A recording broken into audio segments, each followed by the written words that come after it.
Jade uncurled in the cramped rabbit burrow, her small gray wolf form barely filling the space. She was a runt, barely larger than a house cat, and survival meant always hiding, always running. But today everything would change. The morning air was crisp and cool as she poked her head cautiously from the burrow, testing the scents with her sensitive nose.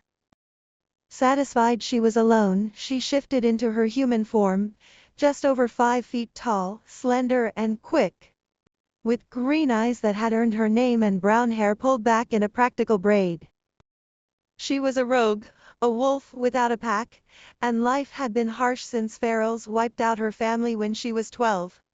Most wolves could take down deer or catch rabbits, but Jade relied on snares and archery. She collected mushrooms to trade with the nearby pack, enduring whispered insults from teenagers who mocked her tiny size. Runts never find mates, they sneered. She pretended not to hear, but the words cut deep, burrowing into her heart like thorns. She'd been turned away by over 100 packs in her years as a rogue. No one wanted a runt, they made packs look weak. One morning, as she worked near her smokehouse, she spotted ferals, 12 wolves with red eyes, driven mad and bloodthirsty. They were the same kind of monsters that had killed her family. Without hesitation, she climbed into the treetops and howled an alarm, warning the nearby pack of danger. Then she disappeared into the forest canopy, using what a rogue had once called the forest highway, branches high above the ground where few wolves ever thought to look. Later that day, as she collected smoked meat from her smoker, she sensed she was being watched.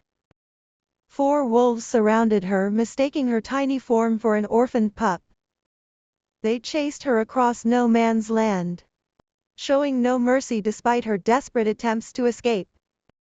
She darted through bramble bushes and rabbit burrows, using every trick she'd learned in a decade of survival, but they were relentless. Finally cornered in a shallow den, she snapped and clawed at the hand reaching for her, tasting blood. But the man only grunted, pulling her out by the scruff. "Easy," one said, his voice surprisingly gentle. "Calm down." She froze in disbelief. They thought she was a child, but upon closer inspection, they realized the truth. Her ears were adult-sized, her coordination too skilled for a pup. Apologetic, they introduced themselves: Bruce, Andy, Phil, and Terry. Bruce, who carried beta blood in his veins, explained they'd been hunting ferals and had found her camp. They'd assumed she was an orphan and wanted to rescue her. They had genuinely meant her no harm. When she shifted to human form, they were stunned. "You're a girl," one blurted out, his face reddening. More apologies followed, and Bruce admitted the Luna had invited her to join the Nightwind Pack, a rare and precious offer for a runt. The Luna had lost her ability to have children, and her instincts were drawn to protect anything small, even an adult runt like Jade. Jade accepted hesitantly, her heart both hopeful and terrified. For a week, they carried her in a basket, taking turns running with her in their jaws. She taught them to spot rogue scents camouflaged by plants, but they were amazed by her sharp eyes and survival skills. They couldn't understand how she'd survived alone for so long, but she simply shrugged. Rogues learn to adapt or die. At the pack's border, she sensed sentries watching from the trees. Their attention locked on her. The town was small and tidy, with a sprawling pack house at its center surrounded by oak trees and gardens. As they approached, a strange, alluring scent hit her, unlike anything she'd ever smelled. It was rich and warm, like the deepest forest on cool nights, and demanded her attention. She stopped dead, her heart racing. "My mate," she breathed, fear flooding through her veins. Runts rarely found mates, and when they did, Rejection was almost certain, a pain so excruciating it drove many to madness or suicide. I'm scared he'll reject me, she whispered, her voice shaking. I don't think I could survive that. Bruce immediately mind-linked the pack. 3 eligible wolves left the house to avoid the temptation of rejection. The rest stayed, eager to meet the newcomer and welcome her without judgment. Jade kept her eyes fixed on the ground. Too terrified to look up, too afraid of what she might find. A pair of heavy boots appeared before her. A deep, rumbling voice asked, "Will you raise your eyes?" His voice sent shivers cascading down her spine. "Are you sure you won't reject me?" she whispered, her throat tight with fear. "If you aren't sure, I can leave." 2 calloused fingers gently lifted her chin. Her green eyes met amber ones. And time seemed to stop entirely. A blaze of light and heat exploded through her as the mate bond took root, a golden flame that consumed her fear and filled her with warmth. "I will never reject you," he promised. His voice soft and certain. He was Will Enforcer, and the bond between them was real and unbreakable. The pack celebrated, their joy palpable. Jade learned that enforcers rarely found mates. But Will had found his, and he was fiercely protective from the very first moment. The Luna, Emily, welcomed her warmly, embracing her like a lost daughter. Even Samantha, the beta's mate, teased her gently about the intensity of the new bond.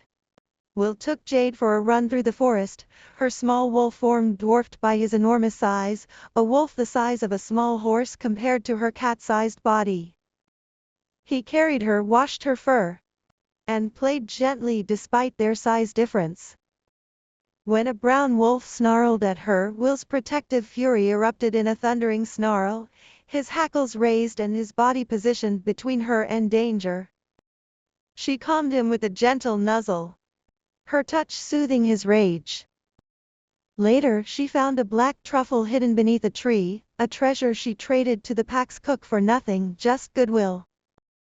Will was baffled. "How can anything that looks like that possibly be edible?" he asked, his expression skeptical. She laughed, feeling lighter than she had in years. They toured the town together, visited the library, and shared ice cream at a small shop. Will was attentive and caring, bringing her honey muffins at dinner and watching her with soft, adoring eyes. She confessed her past, her lost family, her years as a rogue, the crushing loneliness of always being left behind. He listened without judgment, his presence steady and reassuring. In return, he shared his own story, born an enforcer, trained from childhood, never leaving pack borders. "Your story is more exciting than mine," he admitted, but his eyes held nothing but admiration. At sunset, they escaped to a hidden waterfall, enjoying the quiet peace of the forest. But when children's shrieks shattered the calm, they returned to the pack house. Jade showered, luxuriating in hot water for the first time in ages. Then curled up in Will's bed in her wolf form, her small body sinking into the soft blankets. He joined her wearing new pajamas, clearly trying to make her comfortable. "Good night, Jade," he murmured, his voice warm and sleepy. She stretched her head toward him, placing a small lick on his nose, a kiss, simple and sincere. "Good night, Will." Jade drifted to sleep, surrounded by his scent and warmth. His steady heartbeat a lullaby in the darkness. For the first time in over a decade, she wasn't hiding. She wasn't running. She was home, in the arms of a man who had looked past her size and seen only his mate. And as she dreamed of amber eyes and gentle sparks, she knew that even runts could find love when they least expected it. Her future, once so uncertain, now stretched before her bright and full of promise.